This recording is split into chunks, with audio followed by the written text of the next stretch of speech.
Don't look worried, friends. I'm the one who should be worried.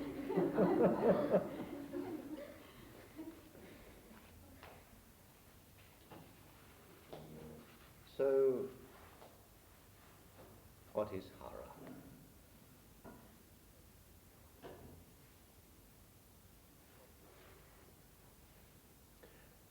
Obviously, we cannot look at this word and its implications in isolation.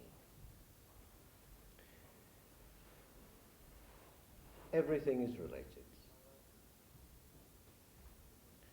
Hara is part of the whole. Everything is part of the whole. We are part of the whole, part of the unity of the one life. The word Hara itself is interesting in a number of ways. If one just looks at it in terms of the nuances of the Sanskrit language, that in itself is quite revealing. Ha is one of the words for sun. Ra is frequently employed as short form for Raja or king. So, in one sense, it could be taken as indicating Sun King or power of the king, fire of the king.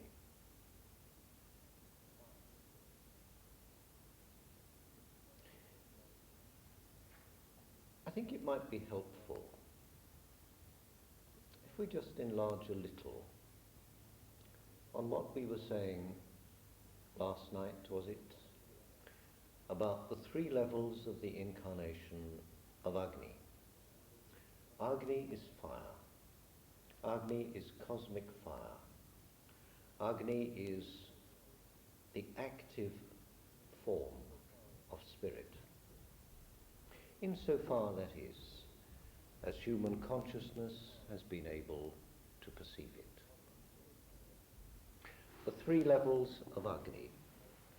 In the Rig Veda, the world's most ancient sacred text, we have a statement of the very first concept of Trinity.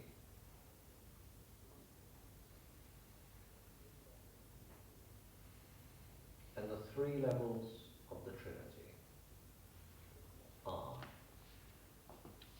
Surya,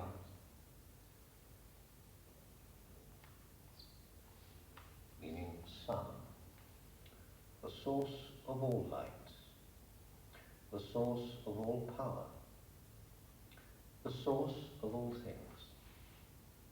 Everything derives from the sun.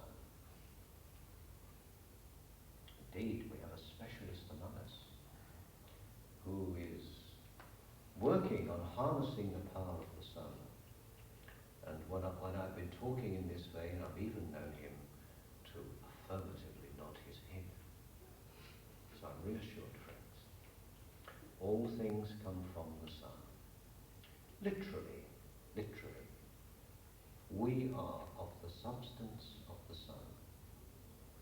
The earth is a fragment of the sun, coagulated into substance, passing through certain organic changes as a result of interaction with the sun.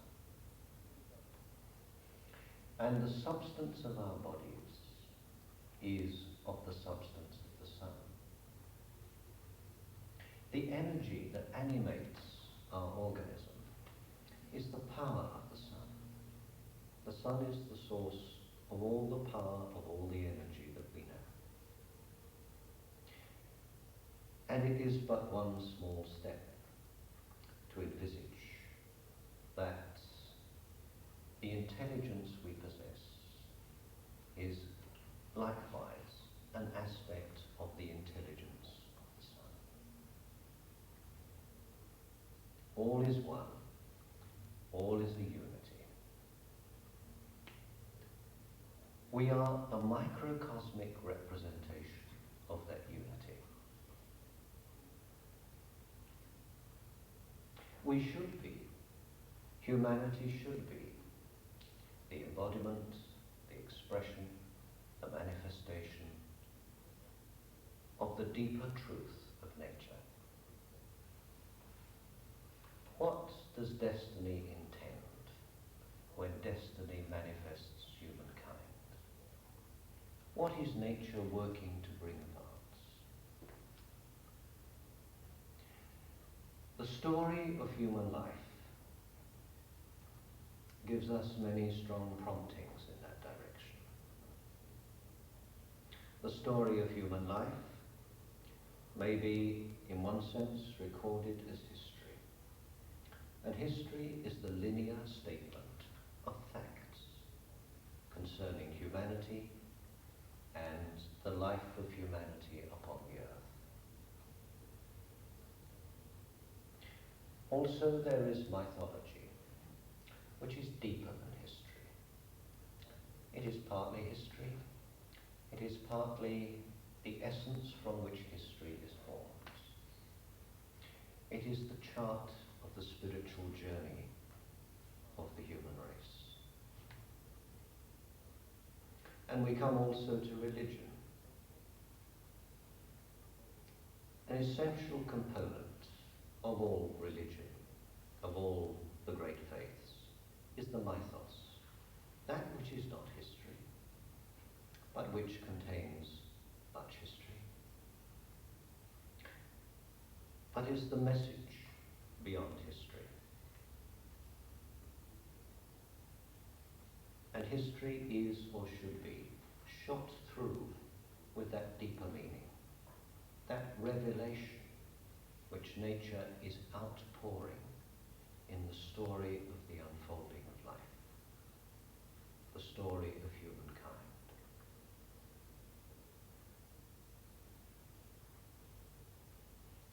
Let us say at this point that the human being, the human mind, in very ancient times perceived, also looked for, in order to perceive, but at some original time, at some primal age, there was a perception that the outer form of life, what we saw with our senses, was a representation of a much deeper level, a much deeper truth. One of the most ancient truths was expressed, allegedly, by the archetypal alchemist, that is, the Egyptian god Thoth, great creator, alchemical being, Thoth, to whom is attributed the saying, the profound saying, as within, so without, as above, so below.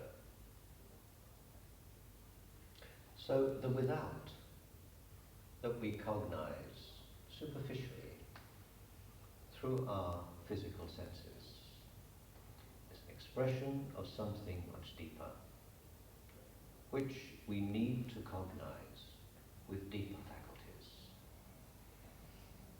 a deeper intelligence, a richer and fuller form of awareness. The ancient minds conceived of three levels of the sun. There is the organic sun that we know as the great lamp in the sky.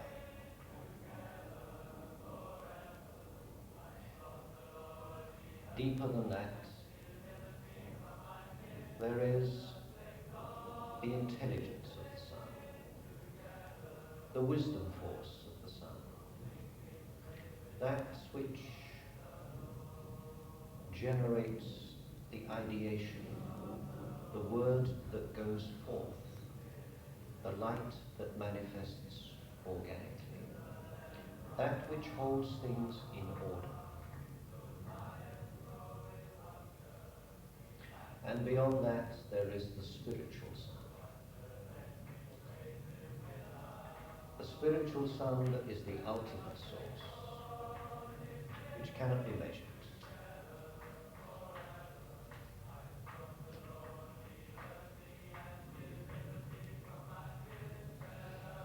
Well, this is the first recording I think we've ever done.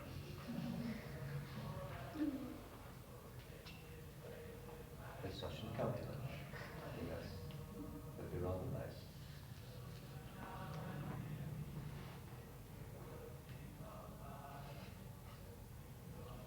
Anyway, friends, so what are we coming to? What has Hara to do with the sun? What do we mean by Hara? Hara is more correct. Literally, the word is Japanese for belly.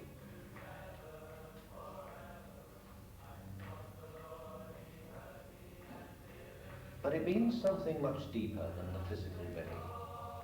Something of that meaning is conveyed to us in the representation of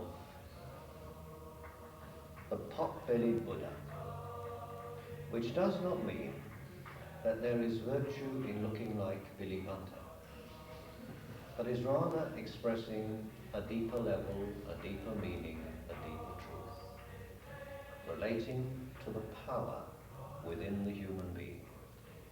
A power that is also a potential, that is the root, the base, from which the growth process must unfold.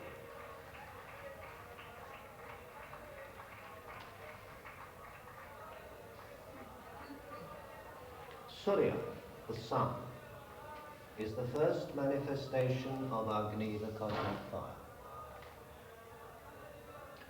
Agni, in its usual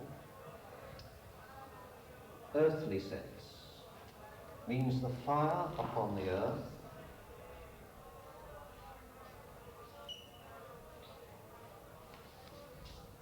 or the fire within the earth,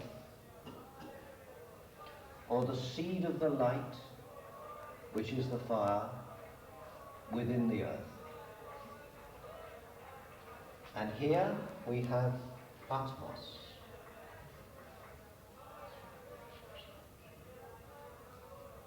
The Greek word atmos, which means atmosphere,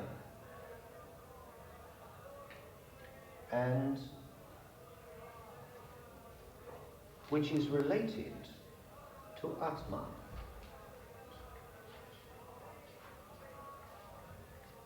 Atman meaning spirit.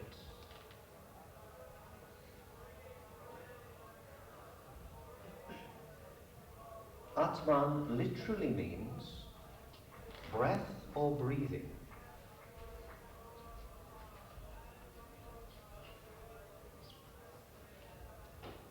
Atmos, Atman, breath. So that the wind contains within it, the atmosphere contains within it, a power of the spirit, the manifesting power of spirit. The prana,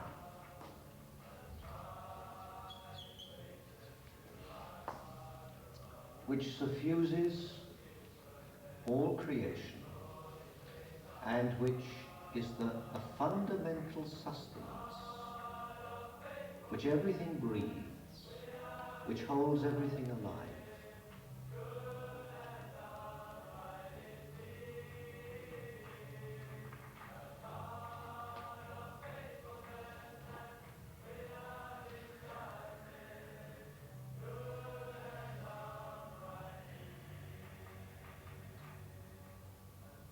So let's look at this word Hara.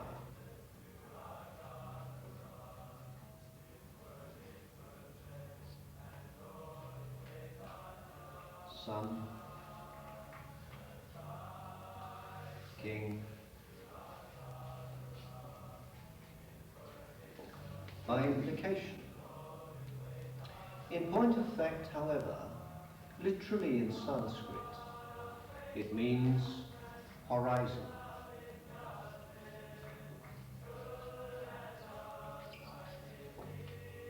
The horizon is the point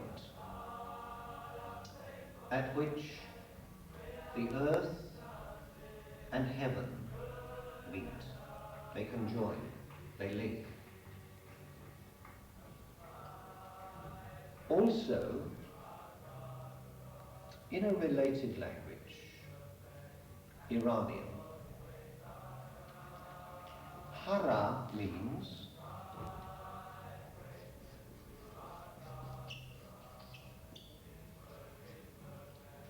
a sacred mountain.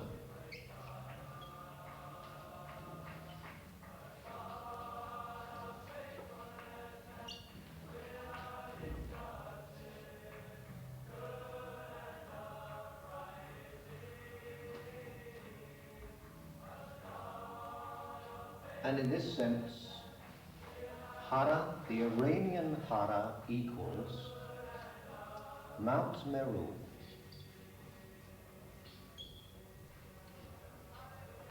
the sacred mountain, the dwelling place of the gods in Indian mythology.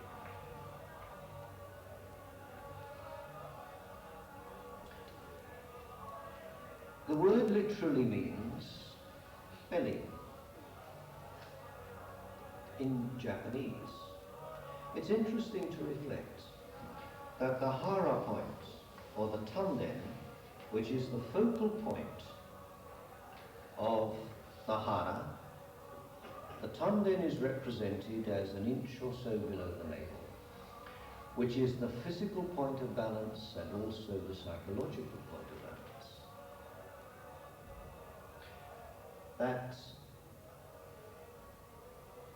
This Hara is the region of the Manipura chakra, and the element linked with Manipura chakra is the element of fire. And fire is Agni. Fire is the organic manifestation of spirit, the power of spirit working within nature.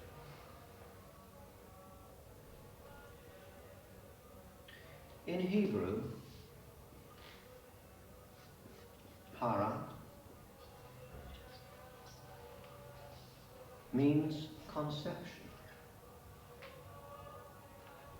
Ha means life. Ra means fire. And life fire means conception.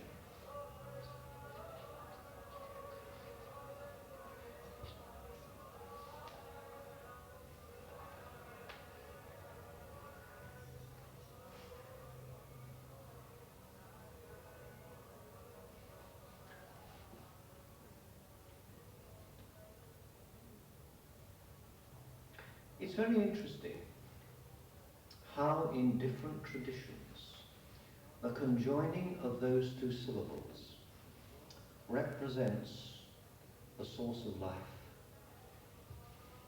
Life being born anew, being reformed by the fusion of opposites, by the joining of heaven and earth, by the interaction of heaven and earth, by the interaction of spirit and substance. Now, to the ancient consciousness, this interaction of heaven and earth represented itself in a number of ways, a number of symbol patterns. And let it be noted, friends, that the language of rationality, the language, the necessary language of philosophy and science, is not our fullest and deepest form of expression. It is necessary. It is necessary for there to be precision in our expression. It is necessary for there to be definition But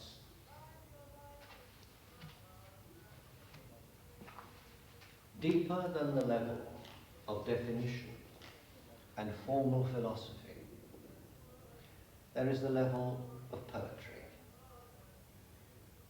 the level of inspired utterance.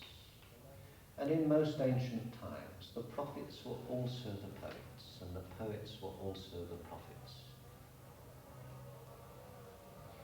And what they said, what they revealed, what they uttered, was in word music, had its own rhythm, had its own beauty, had its own power, to strike deep into human consciousness, to awaken a reciprocal response from the unconscious.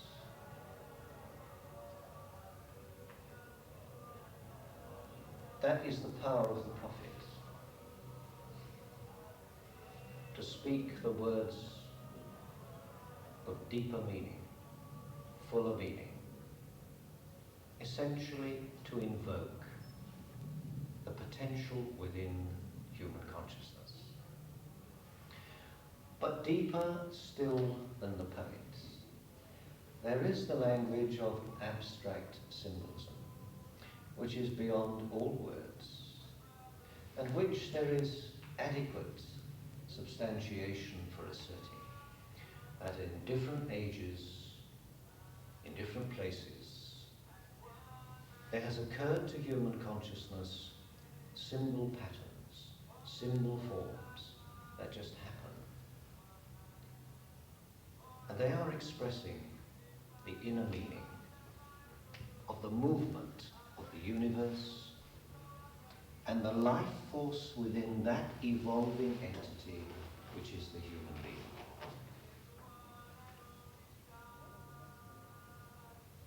One of the most ancient symbols is known to us most commonly as the Star of David. It is one expression of the symbol of the interlocking triangles.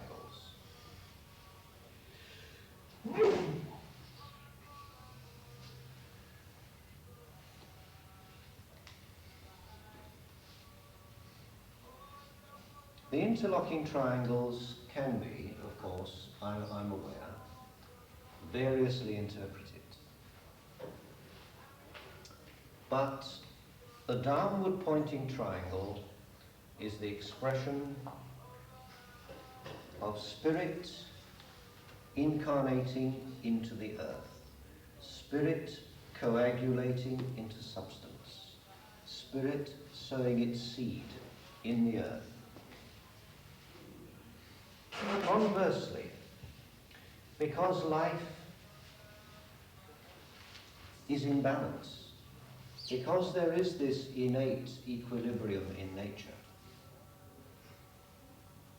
as within so without, as above so below, the upward pointing triangle expresses the evolutionary impulse, the rising up of the earth to unite with spirit, to transform into spirit, for matter to become spirit and spirit to become substance.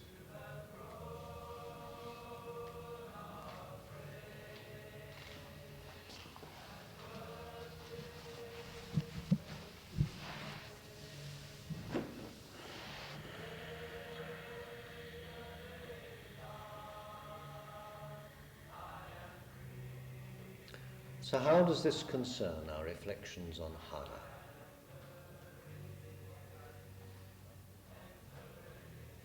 Life is one. The cosmic organism is one.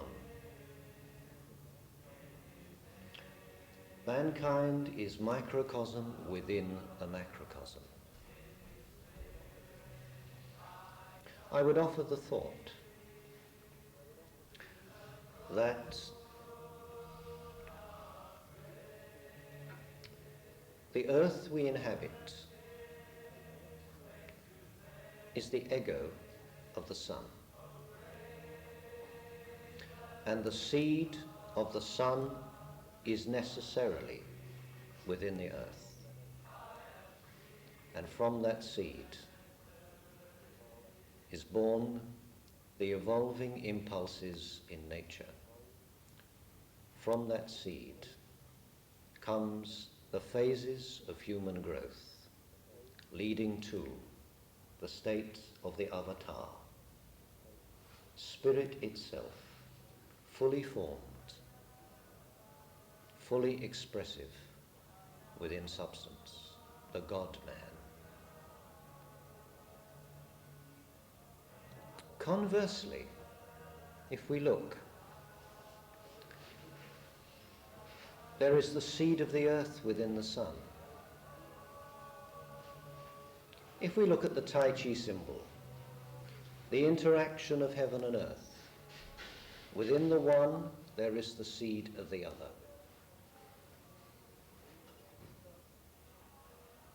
The sun, in its deeper level, is the Atman of the earth.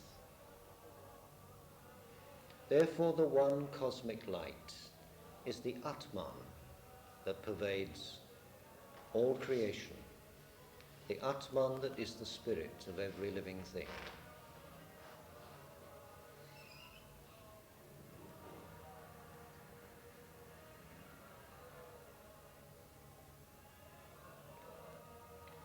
When Avatar comes to earth,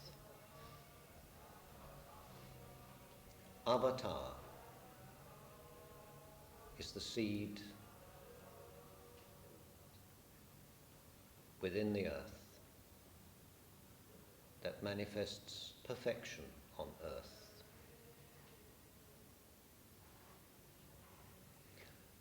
Atmos, Atman,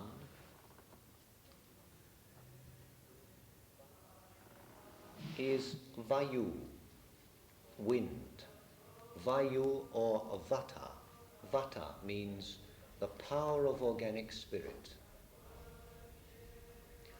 Avata means not spirit.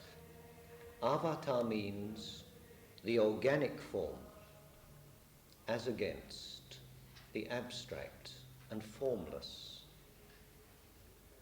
aspect of truth. A Krishna upon the earth, a Buddha upon the earth, a Christ upon the earth. That is the fruit of the seed, of the light, of the sun within the earth. They are the beings of light. They are the great sun gods. They manifest as Avatar upon the earth.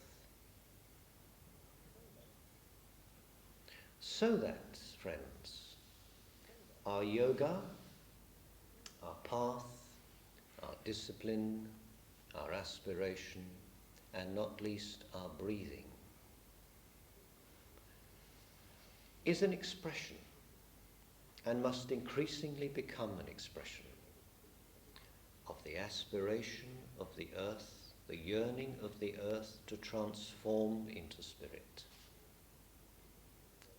and for the impulse within spirit to become substance, to embrace substance, to bring the fire of the seed into the earth, that life may flourish, grow, and humanity should reach upward and become its full potential, the child of the divine on the earth.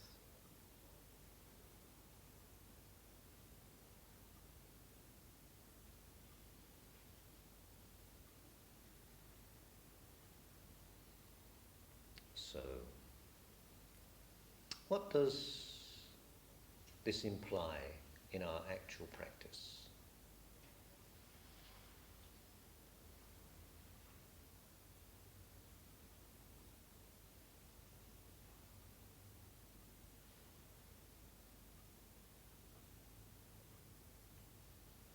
What does it imply? What does it mean? Heart is the power of spirit Anahata, a power of spirit. Manipura is the manifest fire of spirit.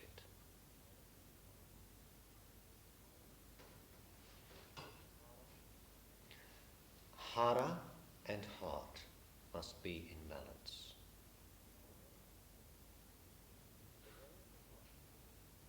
The way of the heart must be supported by the power of the aspiring earth, the strength and the sustenance of our link, our deep roots, our seed within the earth.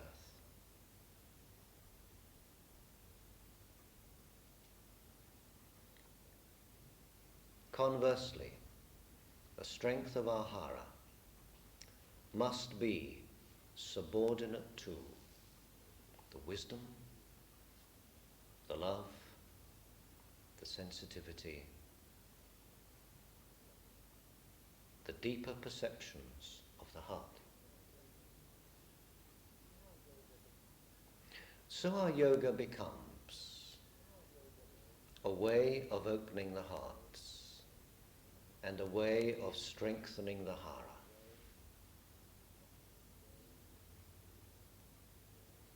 One of the interesting things is this.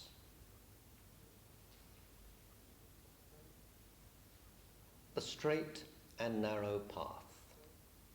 What does it mean?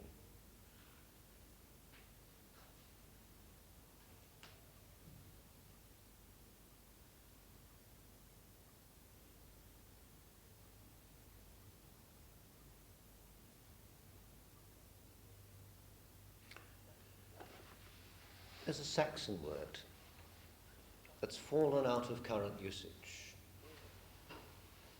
To brave. To brave means to bend. To deprave means to make crooked.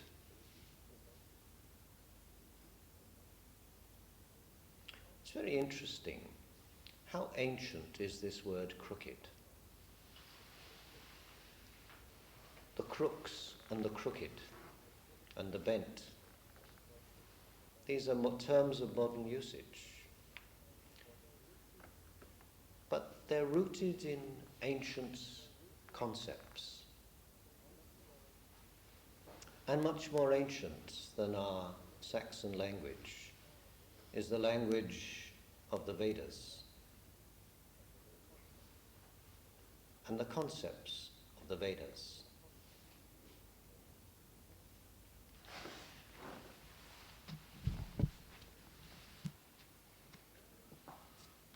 The word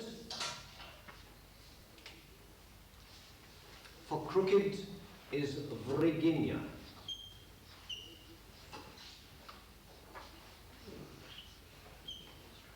Crooked.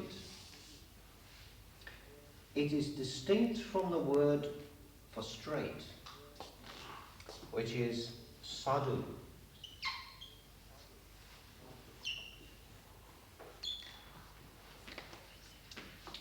And I'm sure we all know that sadhu is the one who follows the straight and narrow path. It's rather inadequately translated as monk, but it's a fuller and richer word than that. Sa is related to satya, meaning truth, which is related, sa is related to essence or juice of the light of the sun. So the way of the sadhu, the straight way, is the opposite to vriginya.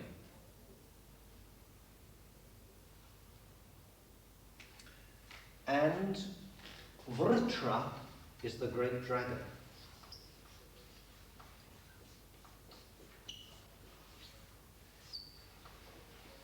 Which is the enemy of the gods and the enemy of the human species. The devouring, crooked dragon. The crooked serpent, as he is called. And the word vritra, I suggest, is related to the word vritti,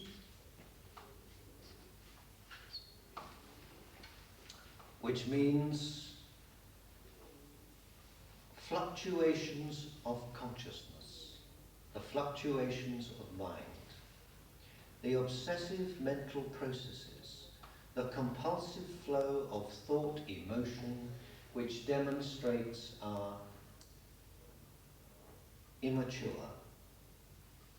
level of consciousness, our fragmented state of consciousness. Because the vrittis become the samskaras.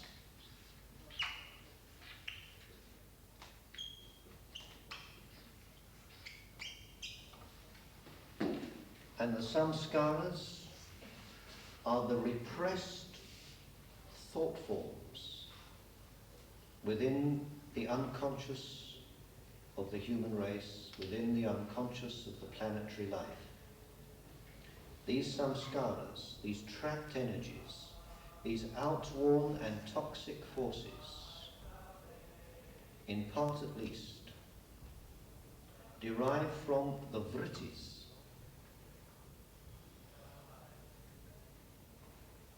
and the trapped samskaras express themselves as vritra, the crooked serpent. So the crooked must be made straight.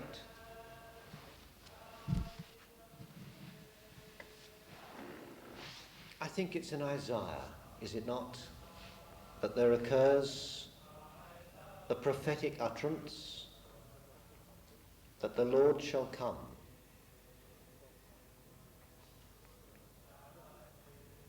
That the crooked shall be made straight,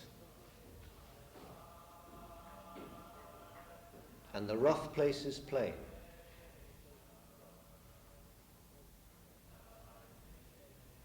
Within the human entity, there is this trapped energy,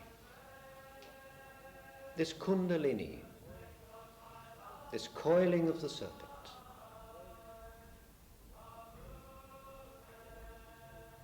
which when it rises, when it fulfills its potential, it becomes straight. The kundalini rises and unites with the Lord Shiva. And the symbol of Shiva, as you know, is the index, the digit, the lingam. This is the inner meaning. The crooked is made straight. This straight way, this straight path, is the channel that links heaven and earth, the channel that brings together heaven and earth.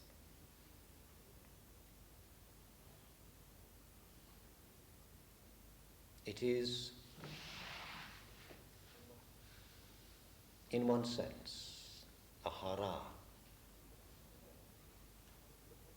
the linking point of heaven and earth is here. The interlocking triangles, the triangle of the torso and the triangle of the pelvis, they meet in confluence here.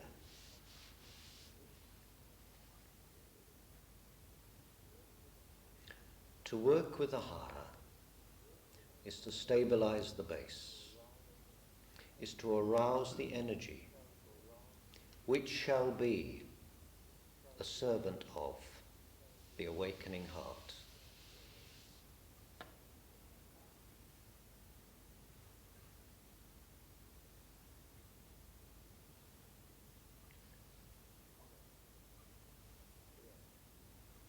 The earth is the ego of the sun. The specific manifestation of the spiritual sun is the avatar. One of the words for earth is in fact avatar, which is also the word for divine incarnation. the divinization of life on earth is not a new way of yoga, but it must become, I would suggest, a reborn way, a way that our time must make meaningful. The strength of the Hara must receive the wisdom, the power, the inspiration of the heart. And the heart must be stabilized, must be given that structural form into which spirit can manifest on earth, in human life, in human society, in our time. The future destiny of the human race depends in no small measure on what ordinary human beings like you and me, what we can make of these ancient truths, how we can respond to these ancient mysteries, how we can bring alive and render a living message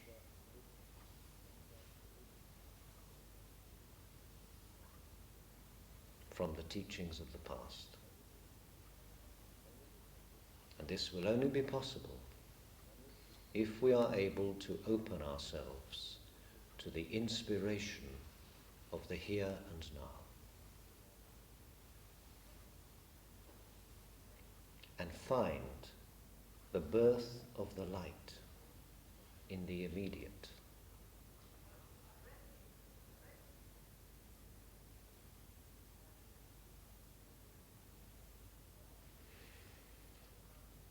I don't know, friends, if anyone would like to offer an observation or a question.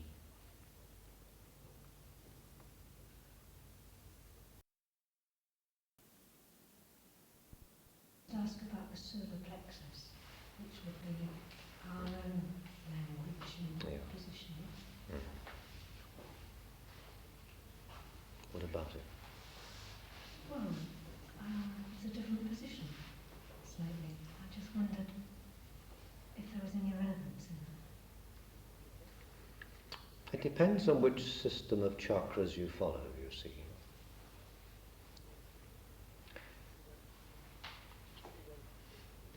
Conventionally, the commonest one we know of, there are 7 centers mentioned. A little more accurately, there are 6. Because the Sahasrara at the top is not represented exactly as a chakra. It's a sort of cap upon the preceding lot.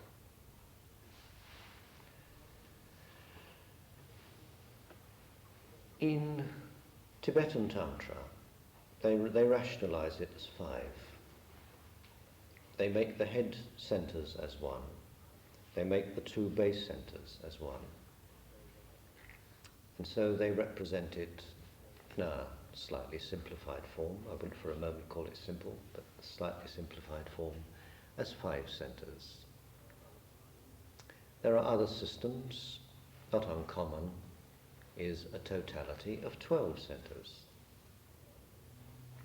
And actually, solar plexus is not to be linked so much with Manipura,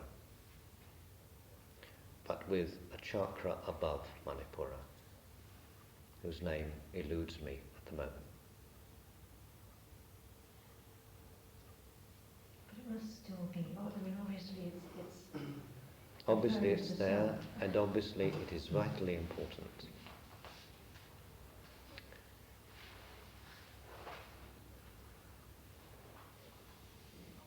And obviously it is an aspect of the complex of the whole.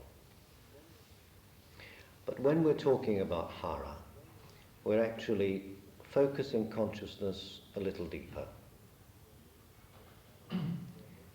And we're moving rather more towards the earth. finding the foundation, tapping the power of the earth, the resources of the earth, invoking the earth to rise up and sustain and transform, as earth does in response to the coming of the light. Are you with me? If you're saying, will I relate physiologically the solar plexus to the chakric system? No, I won't. I just wondered what was in the minds of people who gave it that name. I mean, it must have been... I get your point. Splendid girl. Yes. I don't know, is the short answer. Ask Dr. Chandra next time he comes along. What do they mean by solar plexus? Very good point. Good girl, isn't she? Seeing the Anahata centre positioned just over the end of the breastbone, just above where the solar plexus is, so in a system which sees that as the sun centre. From the tantric approaches, that would be an idea of the That's right. too, wouldn't it?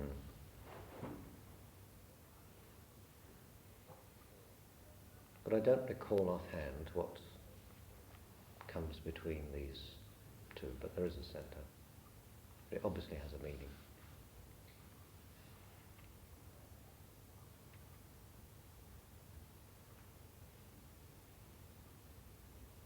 Any other thoughts, dear friends?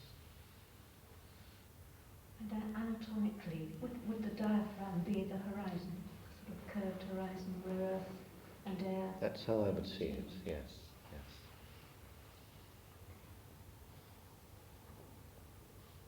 You know, friends, it is a curious thought. As within, so without, as above, so below.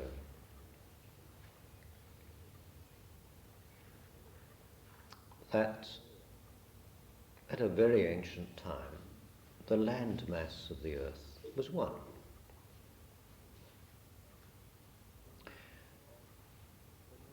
And the moon was very, very much closer to the earth than it is now. This was before there was any organic life of any kind. Had there been a consciousness to behold the moon, the rising of the moon would have been enormous. This, one might say, was the moon phase, the lunar phase of the evolution of the planet. And of course, the action, the pull of the moon upon the tides would have been much more potent, much more tremendous even than it is now.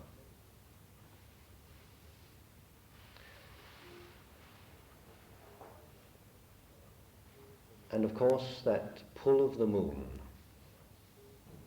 upon the earth, upon the tides, affected the formation of the malleable substance which existed within the waters. Life was born within the waters. 2/3 of the surface of the planet is covered by water. Potent water, richly organic in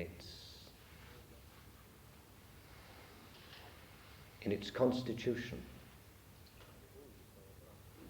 And indeed, there are some reflections now that life was formed within the waters. The old mythology says, Agni was born of the waters. That organic life began at some chemically rich part of the seabed, and may well have been the result of lightning striking into the ocean, the primal spark that set the chain in motion. But coming back to the substance of the earth upon the waters, the landmass, that was shaped by the cosmic interaction, by the moon and by the sun and by the turning of the planet. And that landmass, as the earth moved on its axis, turning towards the east, towards the light, the western part of the landmass became gradually extended. And if you look at the Mercator projection of the landmass of the earth, you can see quite clearly how the Americas split away, how Australia split away. And if you place them back like a piece of a jigsaw into the position they would have come from, do you know what you have?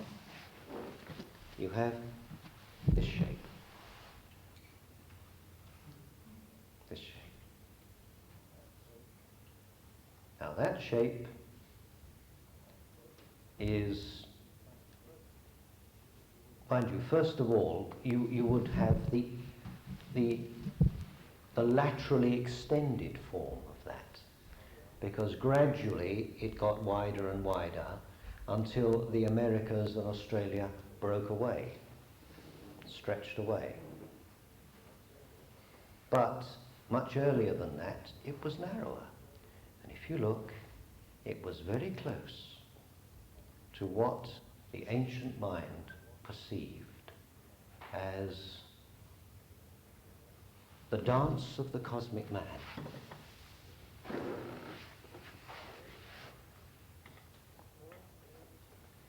The form of the cosmic man, the form of the Purush, which means the man, that was imprinted on the face of the earth in a very early period.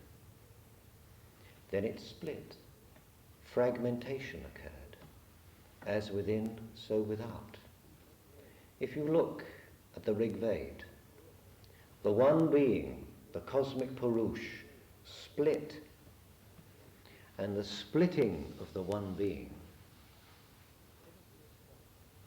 the infinity of fragments of that one being, became all the organisms of the life process which yet remain linked with factors within that one life entity, which St. Paul cognized as the cosmic Christ.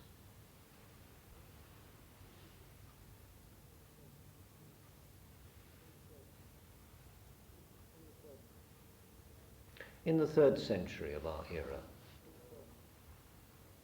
the Roman architect Vitruvius set down the theory of proportion that was understood by the classical architects, which they themselves had inherited from previous civilizations.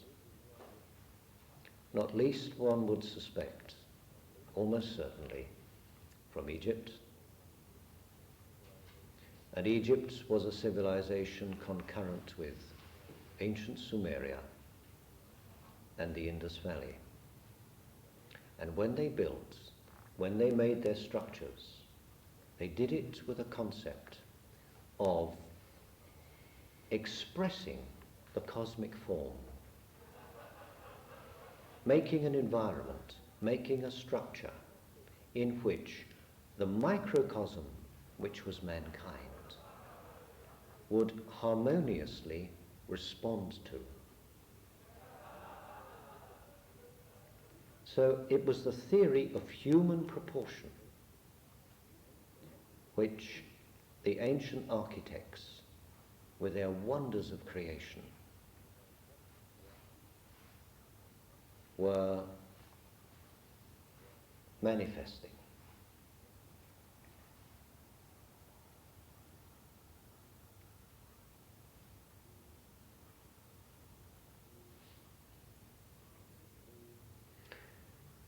The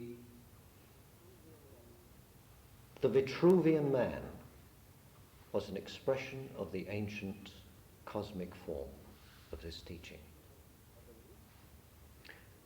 And the rediscovery of Vitruvius, the rediscovery of the theory of proportion inherent within Vitruvian man, was one of the great driving impulses of that miracle of civilization, which was the blasting forth in Europe, especially in Italy, of the Renaissance, the resurgence. The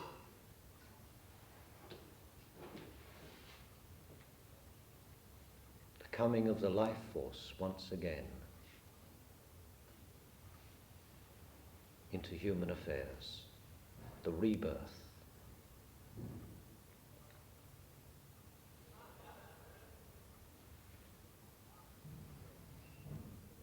William Blake made the last notable contribution to this imagery in his Albion Man, a picture he made twice. At one occasion it was called Glad Day. It showed the dawning of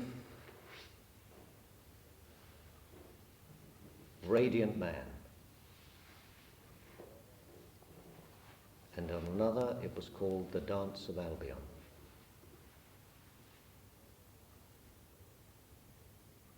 But if you look, the arms are wide. And one leg is extended.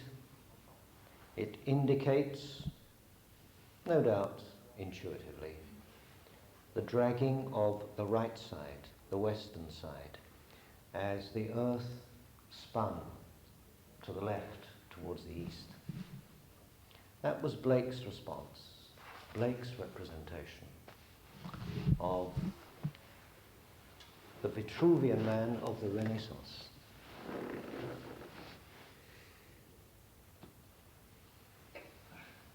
Anyway, friends, I think it's time for tea. We'll be talking about Hara? I suppose we will. We'll say some more in due course.